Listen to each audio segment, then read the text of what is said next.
tenho cabelos ondulados, que passam um pouquinho dos ombros, uma bochecha um pouco grande, e eu estou vestindo a camisa do PyLadies Manaus, uma camisa azul, que eu vou até já utilizar para puxar aqui. Como a Ju e o Jailson começaram lá a apresentação geral, né, eu quis deixar esse slide aqui para compartilhar que estar aqui é um grande sonho. Quando eu olho aqui, vejo esse evento, vejo essa estrutura, vejo tudo isso, a minha mente volta até 2017, quando teve o primeiro PyCon Amazônia, inclusive na UEA, que é um dos apoiadores aqui do evento.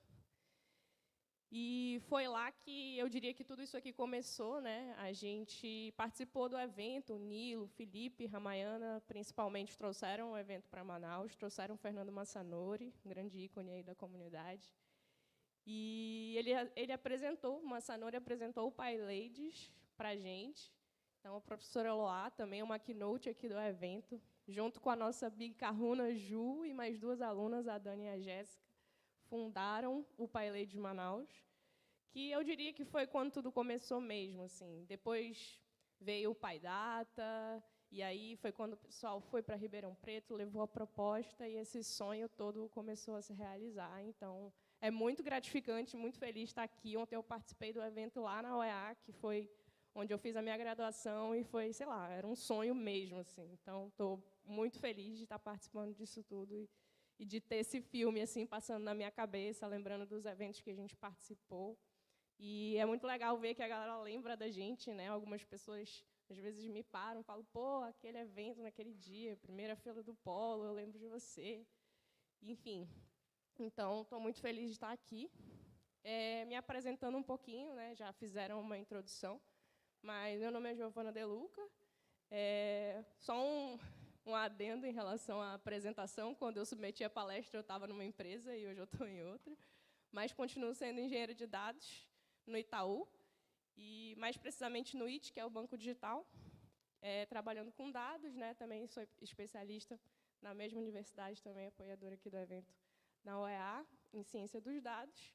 E, como já contei, também faço parte da comunidade PyLadies Manaus aí, desde 2018. Então, um pouquinho sobre mim.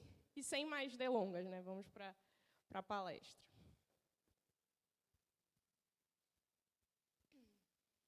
Bom, como que a ideia da palestra começou? Né? Como eu disse, a gente teve um PyCon Amazônia em 2017, foi a primeira edição. E, desde então, eu entrei no grupo do PyNorte no Telegram. Então, a gente tem um PyNorte que, enfim, é bastante ativo, que foi fundado pelo Nilo Menezes, que também trouxe o PyCon Amazônia. E aí aconteceu de um dia que 3 pessoas chegaram com o Nilo e falaram, eu estou com dúvida nessa situação, eu fui testar aqui, isso aqui, e eu não entendi o porquê deu esse resultado. E foram 3 questões muito próximas ali que as pessoas estavam tirando dúvidas, e o Nilo achou tão interessante que ele até postou no site dele, então eu até deixei aqui, porque eu tive a ideia de fazer essa palestra olhando para essas questões. Eu fui depois dar uma olhada ali nas mensagens e falei, cara, isso é muito louco. O Python tem ali algumas questões, curiosidades, que quando a gente olha, a gente fica até surpreso, mesmo que a gente programe em Python ou em qualquer outra linguagem há muito tempo.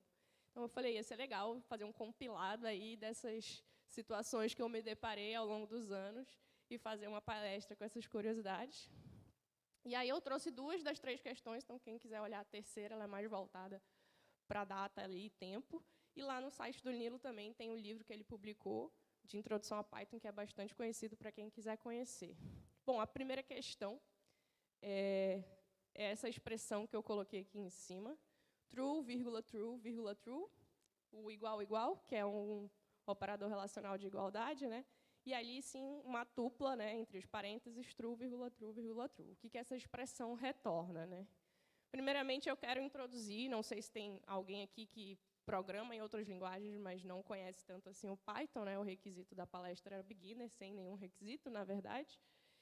E, então, vou só comentar que no Python existe uma estrutura que se chama tupla, e essa estrutura ela é como se fosse uma lista, que normalmente é usada colchetes, né? Ou vetor e array. E aqui no Python é os parênteses, né? É um primo da lista ali, tem algumas diferenças, sim, mais técnicas, mas, no geral, é bem parecido. E você pode fazer essa lista com ou sem parênteses. Então, em teoria, do lado esquerdo, que está sem os parênteses, a gente tem uma tupla, e do lado direito também. Então, a gente entenderia que essa expressão deveria retornar verdadeiro. E aí, alguém tem alguma sugestão, verdadeiro ou falso?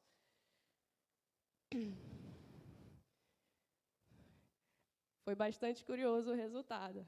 Se a gente pegar um notebook ali, um Jupyter, um Colab, uma ideia qualquer, escrever a expressão e executar, vai retornar uma tupla, true, true e false. Na verdade, não retornou nem verdadeiro nem falso, né? Então, a gente fala, caramba, o que aconteceu aqui, né? E aí, na verdade, é meio que uma pegadinha visual ali. Como eu comentei, as tuplas, elas são por parênteses, né?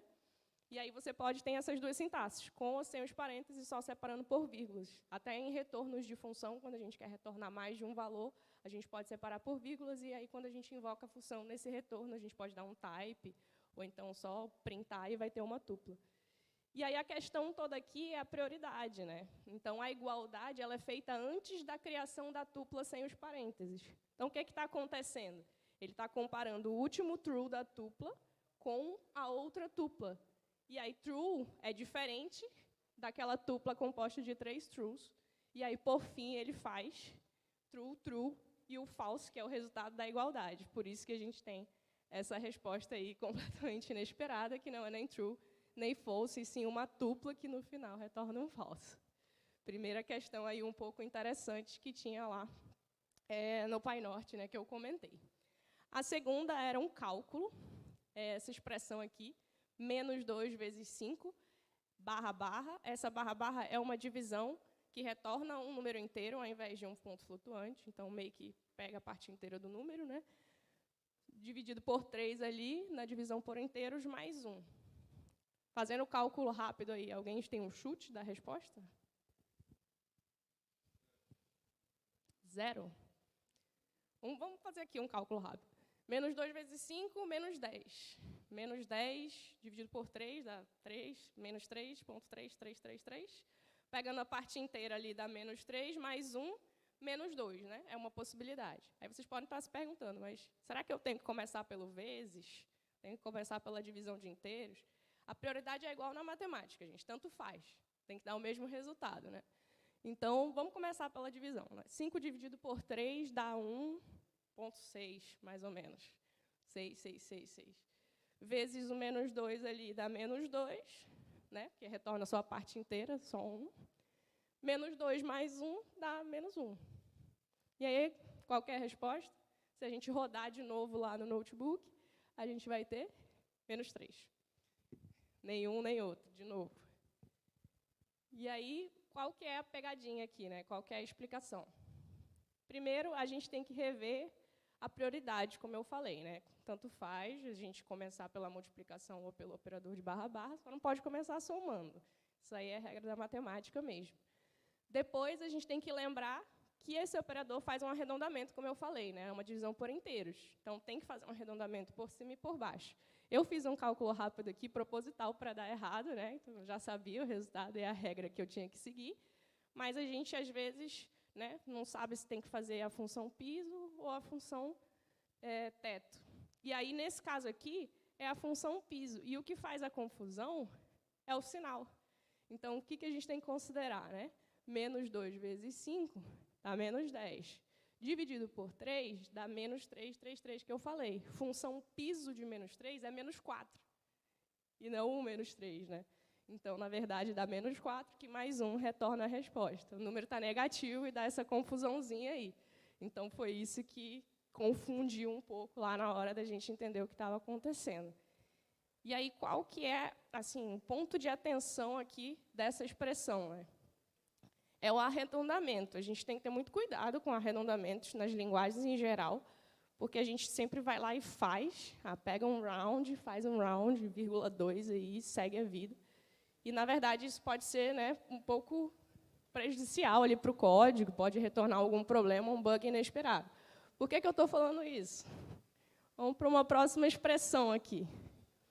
o round de 1,5 e o round de 2,5, fazendo uma igualdade. O que é que retorna? Verdadeiro ou falso? Função piso ou função teto ali? Qual que é a regra do round? Surpreendentemente, aqui, retorna verdadeiro. Cara, como assim, né? Se eu fizer um round de um número 0,5 e um round de outro número 0,5, deu a mesma coisa, não faz sentido. Aqui, o que a gente tem que primeiro pensar, né? O 5 é um ponto delicado já, porque ele está bem no meio, né? Então, se a gente fosse pensar em piso e teto, teria que ver qual que era realmente a regra do 5. Mas o ponto X da questão aqui é realmente uma regrinha nova, vamos dizer assim, da linguagem Python. Por que nova, né? Vamos entender. Mais uma vez, qual que é a regra de arredondamento?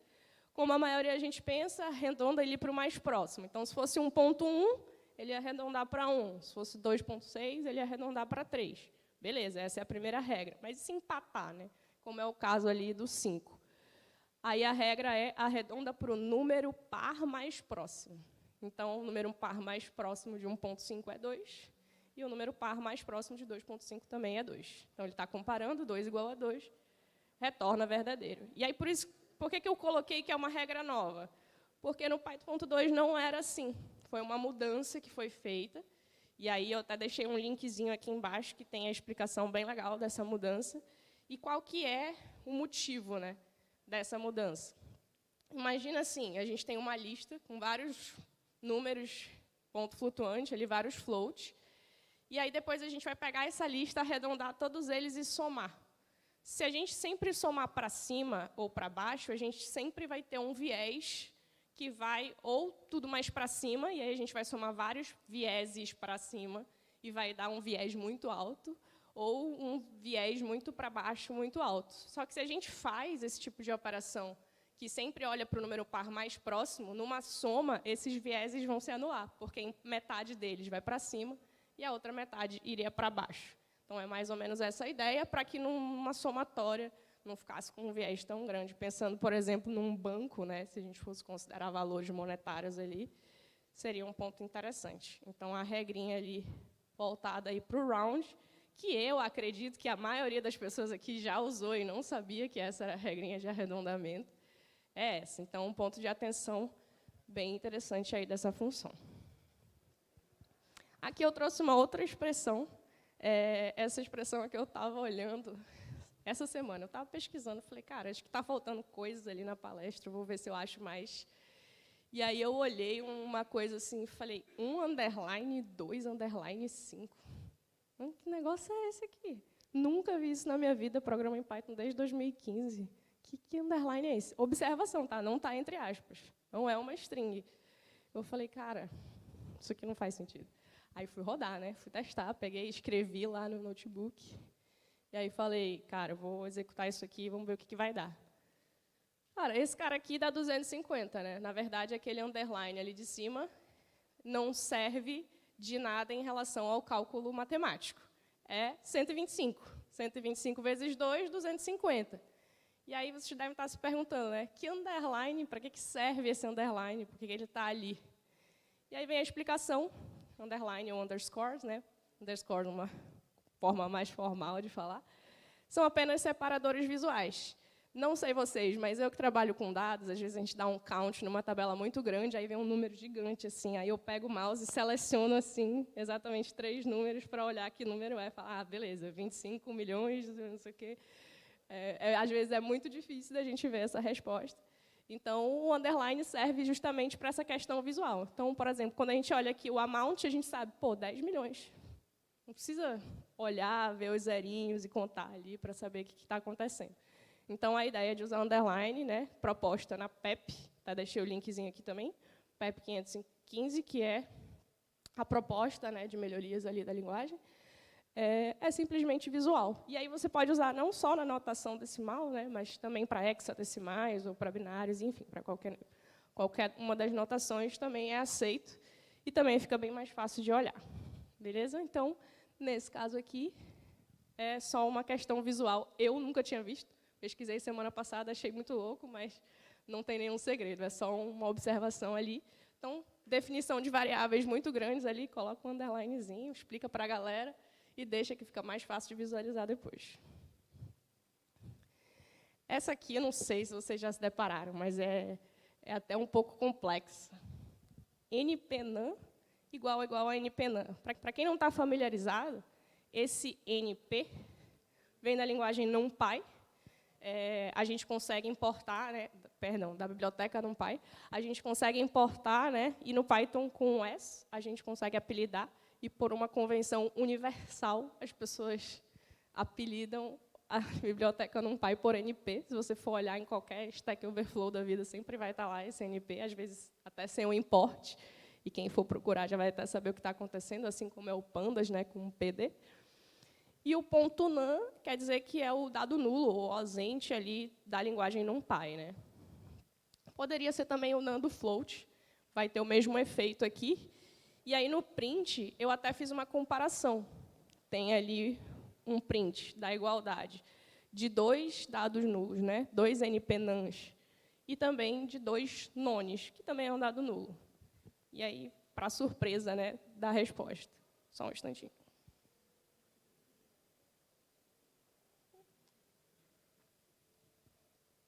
Retornaram valores diferentes, olha ali. False para o NPNAN e true para o none, né? E aí, qual que é a questão aqui, né? Eu fui pesquisar bastante, inclusive, para tentar explicar. E aí, uma curiosidade, até fora do contexto Python, é bem comum dados nulos, NaN, não terem essa igualdade retornando verdadeiro. Em outras linguagens também, inclusive, não só no Python, né? Então, tem uma explicação matemática profunda e complexa para isso, que tem a ver com tricotomia e tal. Eu fui pesquisar e falei, meu Deus, não vou explicar isso lá, não. Mas é uma convenção, assim, quando você compara dados nulos, ele vai retornar falso. No caso do none, como é um dado nulo não ponto flutuante, então, se você der um type no NPNaN, ele vai falar ponto flutuante, retorna float. No none, não, ele vai retornar type nulo mesmo. Então, são dados diferentes. É muito comum acontecer isso, ter formas diferentes de representar informações ausentes dentro de uma mesma linguagem.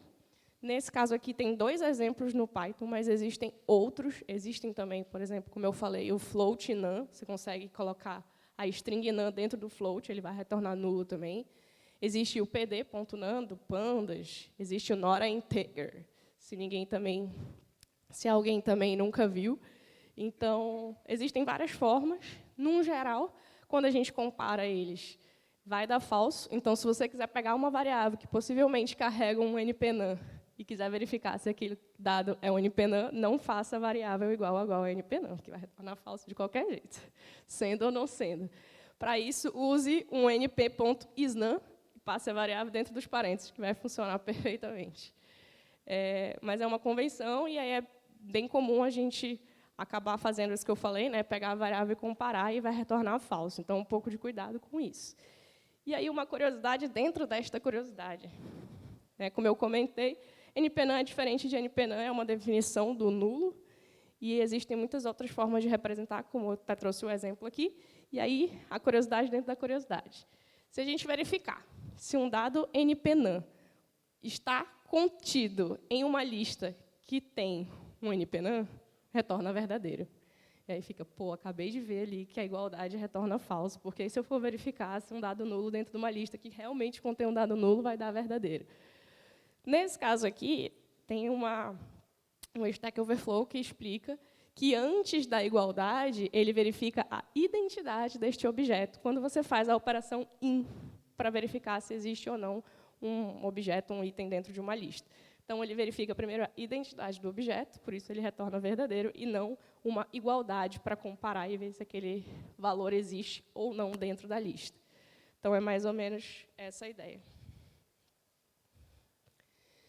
Aqui foi a maior loucura da minha vida no Python. For com else. Desde quando for tem else? Sim, senhoras e senhores, for tem else. Como assim, né? Isso aqui me lembra muito quando eu comecei a ensinar programação, que assim, não sei se vocês lembram de quando vocês aprenderam a programar, mas no início parece tudo muito louco, muito confuso. A gente se depara ali com if e else, desvio condicional, e fala, não, isso aqui não é para mim, o que é que está acontecendo? Aí logo depois vem a estrutura de repetição, um negócio que printa ali 10 vezes um i. Que i é esse, né? E aí imagina misturar os dois, o if e else com for, ou com while, né? Mas nesse caso aqui só tem no for. E sim, existe else no for, e eu vou mostrar.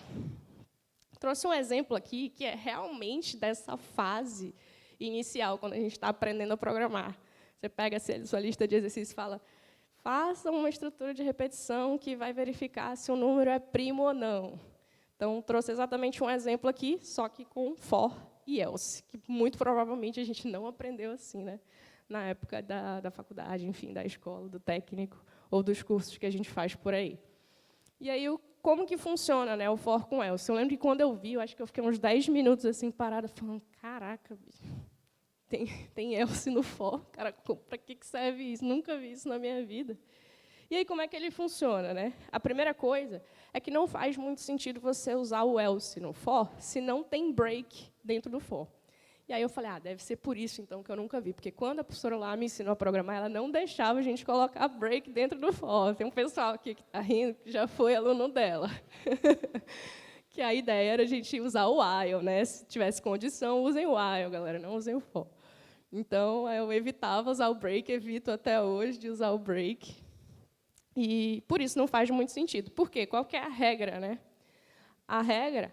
observação, é o número primo, beleza? A regra é, ele só vai cair dentro do else se o intervalo completo ali definido no for, seja com range ou com a lista, né, for cumprido, ou seja, se não tiver um break. Se tiver um break, ele não vai cair no else.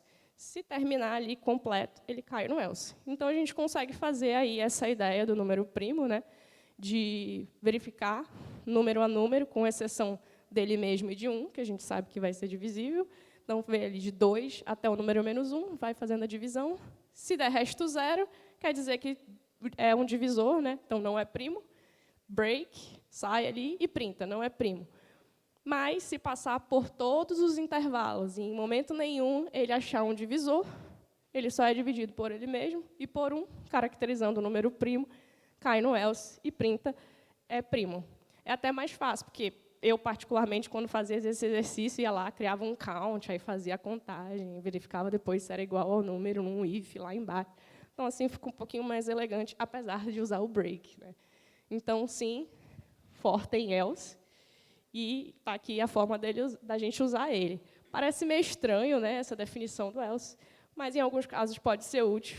Então, cheguem aí com uma solução de for com else no trabalho de vocês, pressionar a galera e falar, então, for tem else sim, cara, olha aqui, eu posso provar.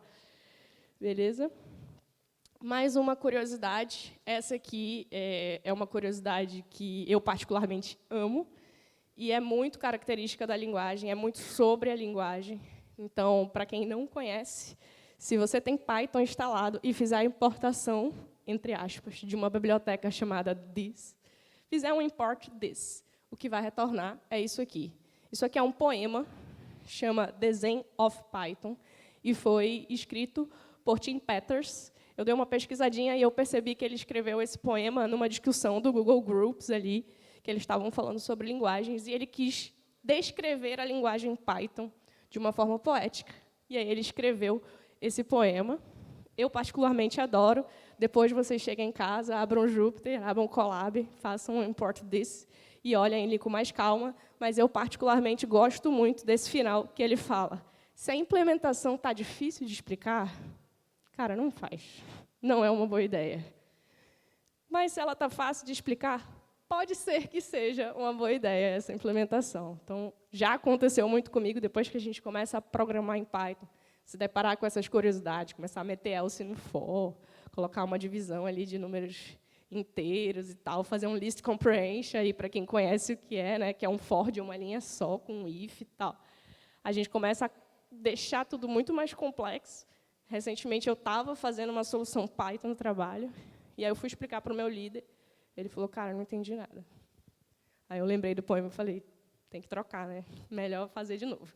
Aí eu fui lá, refiz, falei, não, beleza, acho que agora está mais simples de visualizar, cara. Não deixem a linguagem mais complexa, não deixem o código de vocês complexo. Quanto mais simples de ver, bater o olho e falar, não, eu sei o que está acontecendo, é melhor. Então, não tentem também usar for e else com abundância. Então, eu gosto muito dessa parte do poema. E eu até usei, né, no meu dia a dia. Depois vocês leiam com calma que esse poema ele realmente traz a essência da linguagem ali em cada linha. Beleza? E, por fim, a curiosidade das curiosidades, cara. Eu joguei no Google, assim, curiosidade da linguagem Python. E aí eu me deparei com essa aqui. Da onde vem o nome da linguagem? E aí eu descobri que não tem a ver com a cobra. Cara, como assim não tem a ver com a cobra, bicho? Se você olha o símbolo da linguagem, são 2 cobras. Não, beleza, mas acredito que quando o Guido van Rossum, fundador da linguagem, deu o nome, ainda não tinha logo, né? Ele só criou a linguagem e falou, vou dar um nome aqui para a linguagem. E aí, como que aconteceu? Existe uma série chamada Monty Python's Flying Circles, e o Guido adorava essa série, é uma série de comédia que passava na BBC nos anos 70, e na época que ele estava construindo a linguagem, ele estava lendo o roteiro dessa série que foi publicado na época. E ele gostava muito, e ele falou, Python, vai ser isso. Um nome mais curto, legal. Se eu não me engano, Monty Python é o nome da banda da série. Eu não fui pesquisar a fundo, mas eu falei, não é possível, cara, que não seja cobra, né? Mas não é. E aí, depois, como evoluiu, ali, versão 2, 3, fizeram a logo. Enfim, Python é a cobra, né? E aí colocaram lá a logo, né, que a gente vê aí por aí. Então, uma curiosidade bem aleatória. Inclusive, eu fui pesquisar, falei, não é possível, isso é fake news. Aí fui atrás, realmente, está lá no docs.python.org, e tem um FAQ lá, muito legal, que perguntaram para o Guido, tem várias coisas bem interessantes. E aí tem esse FAQ lá, essa resposta, né? Por que a linguagem se chama Python. Então, gente, é isso. Nem sei se pelo nervosismo eu acelerei um pouco, mas se alguém tiver alguma pergunta, muito obrigada. Espero que eu tenha trazido aqui novidades e curiosidades para vocês e também tenha despertado a curiosidade em vocês, para vocês chegarem em casa e pesquisarem um pouco mais sobre isso. Obrigada.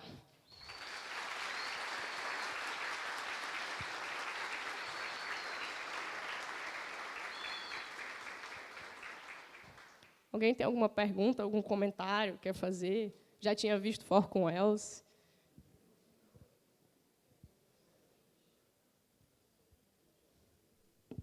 Não?